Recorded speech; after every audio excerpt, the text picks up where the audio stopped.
Big boss അഗ്നിപരീക്ഷയിൽ ആരൊക്കെയാണ് വരാൻ പോകുന്നതെന്ന് അറിഞ്ഞോ? കണ്ടസ്റ്റൻസ് ആയിട്ട് 40 കണ്ടസ്റ്റൻസിന്റെയും പേരുകളെല്ലാം ലീക്ക് ആയിരിക്കുകയാണ്. എല്ലാവരുടെയും പേരും ഫോട്ടോസും ഒക്കെ സഹിതം നിങ്ങൾക്ക് ഞാൻ കാണിച്ചു തരാം. പക്ഷേ ഇത് ലീക്ക് ആക്കിയിരിക്കുന്നത് സത്യം പറഞ്ഞു കഴിഞ്ഞാൽ കണ്ടസ്റ്റൻസോ വേറെ ആരും ഒന്നുമല്ല, ഇതെല്ലാം പ്രേക്ഷകർ തന്നെയാണ് ലീക്ക് ആക്കിയിരിക്കുന്നത്. ഭയങ്കര രസമുള്ള ഒരു സംഭവമായിട്ട് തോന്നി. മലയാളം ബിഗ് ബോസിൽ ലീക്ക് ആവല്ലേ എന്ന് പറഞ്ഞ് എല്ലാം അവർ കാത്തു സൂക്ഷിച്ച് വളരെ സൂക്ഷ്മമായി മുന്നോട്ട് പോയിക്കൊണ്ടിരിക്കുകയാണ്. ഇപ്പൊ എല്ലാം ലീക്കായി. സത്യം പറഞ്ഞു കഴിഞ്ഞാൽ ബിഗ് ബോസിന്റെ വാട്സപ്പ് ഗ്രൂപ്പുകളിൽ, എന്റെയൊക്കെ വീഡിയോയുടെ യൂട്യൂബിലെ കമന്റ് ബോക്സുകളിൽ, എന്റെ ഇൻസ്റ്റാഗ്രാം DM-ലൊക്കെ ഇഷ്ടംപോലെ പേര് ഇത് പറക്കി അയക്കുകയാണ്. കണ്ടോ, നീ ഇത് കണ്ടോടാ, ഇത് നോക്കതാ, കണ്ടസ്റ്റൻസിന്റെ പേര് മൊത്തം വന്നു. അപ്പൊ നമുക്കത് ആരൊക്കെയാണെന്ന് നോക്കിയാലോ, എങ്ങനെയാണ് ലീക്ക് ആയത്. വലിയൊരു ചിരിക്കാനുള്ള കഥയുണ്ട് കേട്ടോ സത്യം പറഞ്ഞു കഴിഞ്ഞാൽ പറയാനായിട്ട്. ആരൊക്കെയാണ് എന്താണെന്നുള്ള കാര്യങ്ങൾ പറയാനും അതോടൊപ്പം തന്നെ ഒരു പ്രഡിക്ഷൻ ലിസ്റ്റ് എന്ന് വേണമെങ്കിൽ, പ്രഡിക്ഷൻ ലിസ്റ്റ് എന്നല്ല, ഏതാണ്ട് ഉറപ്പാണ് ഇതിനകത്ത് ഉള്ളവരുടെ പേരൊക്കെ ഏതാണ്ട് ഉറപ്പ് തന്നെയാണ്. കാരണം ആ കമന്റ് ബോക്സ് കാണുമ്പോഴേ നിങ്ങൾക്ക് മനസ്സിലാവും എന്താണെന്ന്. ഞാൻ നിങ്ങൾക്ക് കാണിച്ചു തരാം ആരൊക്കെയാണ് ബിഗ് ബോസ് അഗ്നിപരീക്ഷയുടെ കണ്ടസ്റ്റൻസ് എന്ന്. So welcome back to Ansif Moonlight Media. I am Ansif. Video ആദ്യമായിട്ട് കാണുന്നവർ ചാനൽ സബ്സ്ക്രൈബ് ചെയ്യണം, ലൈക്ക് ചെയ്യണം, ഷെയർ ചെയ്യണം. നിങ്ങളുടെ അഭിപ്രായങ്ങൾ മസ്റ്റായിട്ട് താഴെ കമന്റ് ചെയ്യണം. ഇതുപോലത്തെ ബിഗ് ബോസിന്റെ അപ്ഡേറ്റ്സിനും റിവ്യൂസിനും ഒക്കെ ആയിട്ട് ഇപ്പൊ തന്നെ നമ്മുടെ FB പേജും ഇൻസ്റ്റാ പേജും മറക്കാതെ ഫോളോയും ചെയ്യണം. വീഡിയോ ഹൈപ്പ് ചെയ്യാൻ മറന്നു പോവരുത്. അപ്പോ ഈ സംഭവം എങ്ങനെ ലീക്കായി, അതാണ് ആദ്യം പറയാനുള്ളത്. സത്യം പറഞ്ഞു കഴിഞ്ഞാൽ നമുക്കറിയാം, ഇപ്പോൾ കുറച്ച് ദിവസമായിട്ട് ബിഗ് ബോസ് അഗ്നിപരീക്ഷയുടെ വമ്പൻ പ്രൊമോഷൻസിന്റെ ഭാഗമായിട്ട് ഷോർട്സുകൾ, മുൻകാല സീസണുകളിലെ കണ്ടസ്റ്റൻസ് അവർ വെയിറ്റ് ചെയ്തിരിക്കുകയാണെന്ന് പറയുന്ന ഓരോരോ വീഡിയോസ് ഒക്കെ പുറത്തു വന്നുകൊണ്ടിരിക്കുകയാണ്. നിങ്ങൾ എല്ലാവരും അത് കാണുന്നുണ്ടല്ലോ. നമ്മുടെ നാദിറയുടെ വീഡിയോ ഉണ്ടായിരുന്നു, സെറീനയുടെ വീഡിയോ ഉണ്ടായിരുന്നു, കുറച്ച് സീരിയൽ താരങ്ങളുടെ വീഡിയോ ഉണ്ടായിരുന്നു. ഇപ്പൊ അഞ്ജന നമ്പ്യാര് ക്രിയേറ്റീവ് ടീമിന്റെ വീഡിയോസ് ഒക്കെ വന്നുകൊണ്ടിരിക്കുകയാണ്.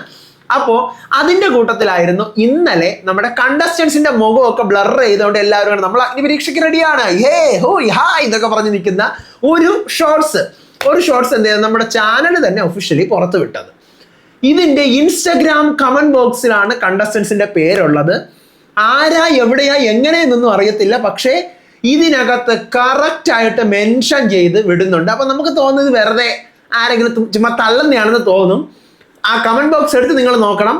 PR വർക്ക് ആണോ എന്ന് നമുക്ക് തോന്നിപ്പോവും. അങ്ങനെയാണ് അതിനകത്ത് ആൾക്കാരെ ടാഗ് ചെയ്യുന്നത്. അതായത് ഒരാൾ ടാഗ് ചെയ്ത ആളെ തന്നെയാണ് വേറെ ഇഷ്ടംപോലെ പേര് ടാഗ് ചെയ്തിരിക്കുന്നത്. ഇത് ഓഡിയൻസ് എങ്ങനെ അറിഞ്ഞെന്ന് ഒരു പിടിയുമില്ല. നമുക്ക് എന്തായാലും ഇത് കണ്ടസ്റ്റൻസ് ആണോ അല്ലേ എന്നുള്ള കാര്യം നമുക്ക് ഉറപ്പ് പറയാൻ പറ്റത്തില്ല. എനിക്ക് ലക്ഷണം കണ്ടിട്ട് കണ്ടസ്റ്റൻസ് ആണെന്നാണ് തോന്നുന്നത്. പക്ഷെ ഇതൊന്നും കോമണേഴ്സ് ആണോ എന്ന് വെച്ച് കഴിഞ്ഞാൽ അത്യാവശ്യം ഫെയിമുള്ള ആൾക്കാരാണ്, പ്രേക്ഷകർക്ക് അറിയാവുന്ന ആൾക്കാരാണ്. നമുക്ക് എന്തായാലും അതൊക്കെ ആരാണെന്ന് നോക്കാം. ഞാൻ സ്ക്രീൻ റെക്കോർഡ് ചെയ്ത് നിങ്ങൾക്ക് കാണിച്ചു തരാം. അപ്പോൾ അതിൻ്റെ ആ ഒരു വീഡിയോയ്ക്കകത്ത് മെൻഷൻ ചെയ്തിരിക്കുന്ന ഓരോരുത്തരുടെയും ഫോട്ടോസ് എടുത്ത് അക്കൗണ്ട് എടുത്ത് നമുക്ക് നോക്കാം. അപ്പോൾ അവരാരാണെന്ന് നമുക്ക് മനസ്സിലാവുമല്ലോ. ഞാൻ ഒരു തവണ നോക്കി നിങ്ങളെ കാണിച്ചു തരാൻ വേണ്ടി നോക്കാം. അപ്പോൾ ഇതാണ് ആ വീഡിയോയുടെ കമന്റ് ബോക്സ്. കമന്റ് ബോക്സിൽ ആദ്യം എല്ലാവരും ഏറ്റവും കൂടുതൽ ഇതിനകത്ത് കമന്റ് ചെയ്തിരിക്കുന്നത്, മെൻഷൻ ചെയ്തിരിക്കുന്നത് റൈബിൻ റാഫേൽ എന്ന് പറയുന്ന ഒരാളുടെ അക്കൗണ്ടാണ്. നമുക്ക് ആ അക്കൗണ്ടിന്റെ മെൻഷൻ അടിച്ചിട്ടുണ്ടല്ലോ, ക്ലിക്ക് ചെയ്ത് നോക്കാം. അതിൽ ക്ലിക്ക് ചെയ്ത് നോക്കുമ്പോൾ സാമുവൽ ജോൺ എബ്രഹാം എന്ന് പറഞ്ഞ ഒരാളുടെ അക്കൗണ്ടാണ് വരുന്നത്. ഫോട്ടോ കാണിച്ചു തരാവേ. ഇതാണോ, ഇത് കണ്ടസ്റ്റന്റ് ആണോ അല്ലേ എന്നൊന്നും നമുക്ക് ഒരു പിടിയുമില്ല, ഉറപ്പുമില്ല. പക്ഷെ ഇതിനകത്ത് ഏറ്റവും കൂടുതൽ ആൾക്കാർ ഈ പേര് കമന്റ് ചെയ്തിരിക്കുകയാണ്. ഈ പേര് കമന്റ് ചെയ്തിട്ട് welcome bro, all the best bro, ഇവൻ കത്തിക്കും ബ്രോ, ഇവൻ തീപ്പരിയാണെന്നൊക്കെ പറഞ്ഞ് ഇഷ്ടം പോലെ പേര് ഇതിനകത്ത് കമന്റ് ചെയ്തിരിക്കുകയാണ്. ഈ കുറേ വീഡിയോസും എനിക്ക് ആൾക്കാർ പറക്കി അയച്ചു തന്നു. ഈ പുള്ളിക്കാരൻ കോമണർ ഒന്നും ആണെന്ന് എനിക്ക് തോന്നുന്നില്ല ഇത് അക്കൗണ്ട് കണ്ടിട്ട്. കാരണം എന്താ, runway model, working under central government department, man of Kerala 23, stylish icon 22 എന്ന് പറഞ്ഞാണ് കൊടുത്തിട്ടുള്ളത്. സോ ഈ പുള്ളിക്കാരൻ റൈബിൻ റാഫേൽ കണ്ടസ്റ്റന്റ് ആയനോ എന്തോ അറിയത്തില്ല. പിന്നെ അടുത്ത് രണ്ടാമത് ഏറ്റവും കൂടുതൽ പേര് ഇതിനകത്ത് മെൻഷൻ അടിച്ചിരിക്കുന്നത് സാബിറ ഷെരീഫ് എന്ന് പറയുന്ന ഒരു അക്കൗണ്ടാണ്. അത് നമുക്ക് ഓപ്പൺ ചെയ്ത് നോക്കാം. അതിനകത്തും ഉണ്ട് കേട്ടോ, ഫോട്ടോസ് ഉണ്ട്. അത് ഓണ്ടർപ്രനർ ആണ്, ബി ഒതന്റിക് എന്ന് പറഞ്ഞാണ് കൊടുത്തിരിക്കുന്നത്. ഫോട്ടോ ഇതാണ് ഫോട്ടോ. ഓക്കെ, സാബിറ ഷെരീഫ്. ഇത് കണ്ടസ്റ്റന്റ് ആണോ എന്ന് നമുക്ക് അറിഞ്ഞുകൂടാ. കാരണം ആൾക്കാർ നിറച്ച് വേണ്ട ഇതിനകത്ത് കമന്റ് ചെയ്യുന്നതുകൊണ്ടാണ് നമുക്കും ഡൗട്ടായി തുടങ്ങിയത്. ഇഷ്ടം പോലെ പേര്, ഞാൻ ഒരു തവണയൊക്കെ കമന്റ് ചെയ്തിട്ടുള്ളത് ഞാൻ നോക്കുമ്പോൾ വീണ്ടും ഇത് തന്നെ ആൾക്കാർ കമന്റ് ചെയ്യുന്നത്. അപ്പൊ ഇതാണ് സാബിറ ഷെരീഫ്. അടുത്ത മൂന്നാമത് ഇതിനകത്ത് ആൾക്കാർ കമന്റ് ചെയ്തിരിക്കുന്ന ഭയങ്കര ഒരു പേരാണ്, തീപ്പൊരി, തീ എന്ന് പറഞ്ഞ എല്ലാവരും കമന്റ് ചെയ്തിരിക്കുന്നത് നയന ബാലകൃഷ്ണൻ. ആ അക്കൗണ്ടിലൊന്ന് ക്ലിക്ക് ചെയ്ത് നോക്കാം. 30K ഫോളോവേഴ്സ് ഉള്ള അക്കൗണ്ടാണ്. മോഡൽ, ആങ്കർ ആണ്, ആക്ട്രസ് ആണ്. Mrs Idukki 2023 beauty icon, Mrs face of Thrissur winner, Mrs face of Kerala first runner. Photo തപ്പാമേ. ഫോട്ടോ കിട്ടി. ഇതല്ല, ഇത് കുറച്ച് നല്ല നോക്കിയേ. ഇതാണ് നയന ബാലകൃഷ്ണൻ. ഈ പുള്ളിക്കാരി ഉണ്ടാവോ എന്തോ, പക്ഷേ ഞാൻ അതല്ലേ പറയുന്നത്, ഇത് ഇങ്ങനെയല്ല, എനിക്കൊരു പിടിയുമില്ല. കാരണം ചില ആൾക്കാർ ഈ 5 പേരും 4 പേരൊക്കെ ഒത്താണ് കമൻറ്റ് ചെയ്തുകൊണ്ടിരിക്കുന്നത്.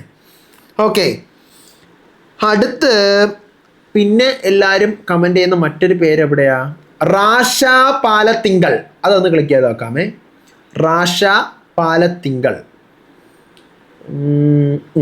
അതും 15. ഇതെന്താണ് മൊത്തം മോഡൽ, ഈ തപ്പുന്ന മൊത്തം models. Model England, pageant enthusiast, pageant winner, dancer Trace എന്ന് പറഞ്ഞാണ് കൊടുത്തിരിക്കുന്നത്. പുള്ളിക്കാരിയുടെ ഫോട്ടോ കിട്ടി. റാഷ അല്ലേ, റാഷ എന്നല്ലേ ഞാൻ പറഞ്ഞത്, റാഷ പാലത്തിങ്കൾ. ഞാൻ എഴുതിയും കൂടെ വെച്ചിട്ടുണ്ട്, കാരണം കൺഫ്യൂഷൻ വരുന്നെങ്കിലോ ആരെങ്കിലും പേര് വിട്ടുപോയാലോ. റാഷ പാലത്തിങ്കൾ. ഇതാണ് പ്രേക്ഷകർ മെൻഷൻ അടിച്ചിരിക്കുന്ന മറ്റൊരു അക്കൗണ്ട്. പിന്നെ ഇനി ഞാൻ കുറച്ച് താഴോട്ട് സ്ക്രോൾ ചെയ്ത് പോയപ്പം ഒരു അക്കൗണ്ട് എന്തുവാണ്, നമ്മുടെ ഒരു പേരുണ്ടാകുന്നില്ല, എന്താണ് നോക്കട്ടെ, എന്തോ ഒരു പേര്, ഒരു വെറൈറ്റി ഒരു പേര്. എവിടെയാ? കുറച്ച് സ്ക്രോൾ ചെയ്ത് പോകുമ്പോഴാണ് കിട്ടുന്നത്. കാരണം ഇതിനകത്ത് റൈബിൻ എന്ന് പറഞ്ഞ് ഇഷ്ടംപോലെ ചെയ്യുന്നുണ്ട് കേട്ടാ. താഷി രാജ് എന്ന് പറഞ്ഞൊരു അക്കൗണ്ടിനെ മെൻഷൻ ചെയ്തിട്ടുണ്ട്. താഷി ആർ. ആ പുള്ളി എന്താ, sometimes the best gear is a good idea, digital strategist and ideator, creative മാനേജറാണ്, മാർക്കറ്റിംഗ്, ഫോട്ടോസ് വീഡിയോസ് ആണല്ലോ കൂടെ. കിട്ടി. ഒരാണാ. ഞാൻ താഷി എന്ന് പേര് കേട്ടപ്പോൾ ഞാൻ വിചാരിച്ചു പെൺകുട്ടി ആയിരിക്കും കേട്ടോ. അപ്പം അല്ല, ഇതാണ് താഷി. അപ്പോൾ ഈ 5 പേരല്ലാതെ വേറെയും കുറേ പേരൊക്കെ ഉണ്ട് അതിൻ്റെ അടിയിൽ. ഞാൻ നോക്കുമ്പോൾ ഈ 5 പേരാണ് അതിനകത്ത് കൂടുതലും ആൾക്കാർ മെൻഷൻ അടിച്ച് വെച്ചിരിക്കുന്നത്. അപ്പം നമുക്ക് നോക്കാം ആരൊക്കെയാണ്. റൈബിൻ, സാബിറ, നയന, റാഷ, താഷി, ഈ 5 പേരാണ് ഇതിനകത്ത് എൻ്റെ പൊന്നി മെൻഷൻ അടിച്ച് വെച്ചിരിക്കുന്നത്. അതിനകത്ത് റൈബിൻ്റെ പേരാണെങ്കിൽ ഒരു 50 മെൻഷൻ ഉണ്ട് അതിനകത്ത്. അപ്പം ഇതെല്ലാം കാണുമ്പം എനിക്ക് തോന്നുന്നത് ഇവർ കണ്ടസ്റ്റന്റ് തന്നെ ആയിരിക്കും. എങ്ങനെയെങ്കിലുമൊക്കെ ലീക്ക് ആയത് ആൾക്കാർ അറിഞ്ഞിട്ടുണ്ടാവും. എന്നാലും ഇനി അവർ തന്നെ അവരുടെ ഫ്രണ്ട്സിൻ്റെ ആർക്കെങ്കിലും പറഞ്ഞ് ഇങ്ങനെ ഇരുന്ന് ജയിക്കുന്നതാണോ എന്ന് എനിക്ക് അറിഞ്ഞുകൂടാ. ഒരാളെ പറയാൻ പറ്റില്ല, കാരണം എല്ലാവരുടെ അക്കൗണ്ടുകളിൽ നിന്ന് ഇങ്ങനെ ടാഗും മെൻഷനും ഒക്കെ വന്നുകൊണ്ടിരിക്കുന്നുണ്ട്. അതിൻ്റെ താഴെ ആരൊക്കെയോ കമൻറ്റ് ചെയ്യുന്നുണ്ട്, എന്താണ് ഫേക്ക് അക്കൗണ്ട് ഉണ്ടാക്കി എന്തിനാണ് ഇങ്ങനെ എല്ലാം മെൻഷൻ അടിക്കുന്നത്, കമൻറ്റ് അടിക്കുന്നതെന്ന് ചോദിക്കുന്നുണ്ട്. എന്താണ് കാര്യം എന്നൊന്നും അറിയത്തില്ല കുറേ പേര്. ഇത് സത്യം പറഞ്ഞാൽ വാട്സപ്പ് ഗ്രൂപ്പുകളിൽ ചർച്ചയാണ്. ബിഗ് ബോസിൻ്റെ വാട്സപ്പ് ഗ്രൂപ്പുകളിൽ, എൻ്റെ ഇൻസ്റ്റാഗ്രാം DMൽ ഇഷ്ടംപോലെ പേര് പറക്കി അയക്കുന്നുണ്ട്, നമ്മുടെ യൂട്യൂബ് കമൻറ്റ് ബോക്സുകളിൽ പറക്കി അയക്കുന്നുണ്ട്. അങ്ങനെ ഇഷ്ടംപോലെ ആൾക്കാർ ഇത് അയച്ചുകൊണ്ടേ ഇരിക്കുകയാണ്, ഇഷ്ടംപോലെ ആൾക്കാർ. നമുക്ക് നോക്കാം എന്താകും ഏതാകും എന്ന്. ഇവരെ കണ്ടസ്റ്റൻസ് തന്നെ ആയിരിക്കുമോ അല്ലായിരിക്കുമോ? നിങ്ങളിത് കണ്ടിട്ടുണ്ടാവില്ല, നിങ്ങൾ ഇൻസ്റ്റാഗ്രാം ഉപയോഗിക്കുന്നവരല്ലേ, നിങ്ങൾക്ക് എന്താ തോന്നുന്നത് എന്നുള്ളത് മസ്റ്റായിട്ട് താഴെ കമൻറ്റ് ചെയ്യുക. മൊത്തം 40 കണ്ടസ്റ്റൻസ് ആണല്ലേ. അപ്പോൾ നിങ്ങൾ സത്യം പറഞ്ഞു കഴിഞ്ഞാൽ ഇങ്ങനെയൊക്കെ ആരുടെങ്കിലും പേര് അറിയാമെങ്കിൽ അവിടെ പോയി മെൻഷൻ അടിക്കാതിരിക്കുക. ഇങ്ങനെ മെൻഷൻ അടിക്കുന്ന ആരെങ്കിലും ഉണ്ടെങ്കിൽ, കാരണം അത് അവരുടെ ചാൻസസിനെ തന്നെ അഫക്റ്റ് ചെയ്യുന്നവരായിരിക്കും. ചിലപ്പോൾ ഇതിനകത്ത് നിന്ന് ഔട്ടായവരുണ്ടാവാം, ഔട്ടാവാത്തവരുണ്ടാവാം. ഔട്ടായവരാണെങ്കിൽ എനിക്ക് തോന്നുന്നു ഇവർക്കും ഈ പറയുന്ന പോലെ ഇതൊരു നിസാര കളിയല്ല, പോയിരുന്ന് മെൻഷൻ അടിച്ച് കളിക്കുക എന്ന് പറഞ്ഞു കഴിഞ്ഞാൽ. അറ്റ്ലീസ്റ്റ് അവർ കണ്ടസ്റ്റൻസ് ആണെങ്കിൽ, നമുക്കറിയില്ല, ആണെങ്കിൽ അവർക്ക് അവരുടെ മെൻഷനെങ്കിലും ഓഫാക്കി വെക്കാം. കാരണം ഇത് നിങ്ങളെ അഫക്റ്റ് ചെയ്യുന്ന വിഷയമാണ്, നിങ്ങളുടെ ചാൻസിനെ അഫക്റ്റ് ചെയ്യുന്ന വിഷയമാണ്. സോ ശ്രദ്ധിക്കുക.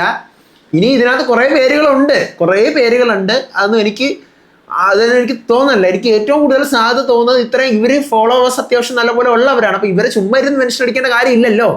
അതാണ് ഞാൻ ഇങ്ങനെ പറഞ്ഞ കുറേ വീഡിയോസ് ഇതിൻ്റെ വരുന്നുണ്ട്. ഇൻസ്റ്റാഗ്രാമിലും വാട്സപ്പ് ഗ്രൂപ്പുകളിലും യൂട്യൂബിലും ഒക്കെ നിറയെ വീഡിയോസ് വരുന്നുണ്ട്. സോ അതിനെക്കുറിച്ചൊന്ന് സംസാരിക്കാമെന്ന് വെച്ചു. ഇത്രയേ ഉള്ളൂ. അപ്പോൾ അടുത്ത വീഡിയോയും അപ്ഡേറ്റും ഒക്കെ ആയിട്ട് വരാം. ചാനൽ മറക്കാതെ സബ്സ്ക്രൈബ് ചെയ്യുക, നിങ്ങളുടെ ഒപ്പീനിയൻ കമൻറ്റ് ചെയ്യുക, വീഡിയോ ലൈക്ക് ചെയ്യുക, ഷെയർ ചെയ്യുക. അടുത്ത വീഡിയോ ആയിട്ട് വരാം, വിശേഷമായിട്ട് വരാം. അപ്പോൾ അതുവരേക്കും ബൈ.